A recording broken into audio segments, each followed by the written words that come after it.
Hi, something very alarming has happened in corporate India, and I'm sure all of you have seen the news around and seen about what has happened in a BPO, supposedly MNC BPO in Nashik, Maharashtra.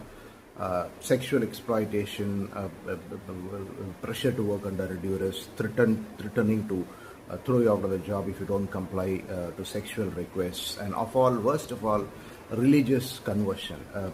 Literally, you can call it corporate jihad, and this has happened in none other than a powerful employer brand like TCS, Tata Consultancy Services.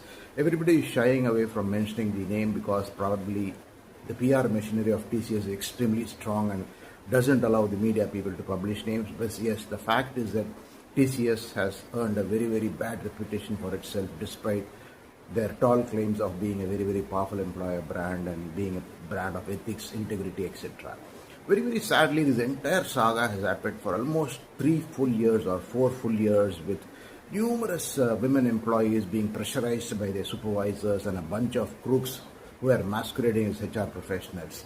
These guys are a shame to the HR profession across the country, and sadly, when HR's ethics and integrity is being more and more questioned, I think these kind of elements are only going to be more disrepute.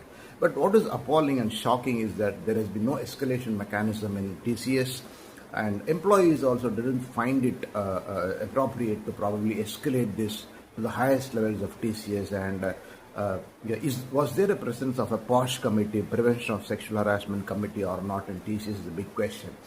Now they're going to give very, very tall and empty talks about their brand, their loyalty, their integrity, etc. But the fact remains that TCS has earned a very, very bad reputation itself, and probably even worse, TCS is culpable and is part of this atrocity which has happened in Nashik.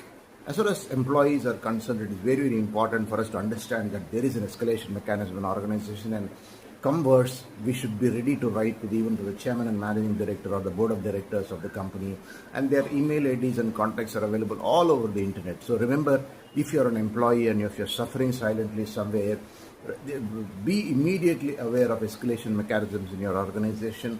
Google about it, talk to people about it, or even see if you can connect with people in the media about it. All this is not going to solve these problems because such things are going to be rampant across the country in organizations. But what is very, very important is awareness.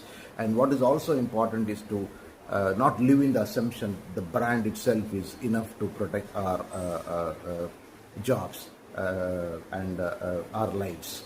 No, brands are just a mask. It is you or we who have to protect ourselves. What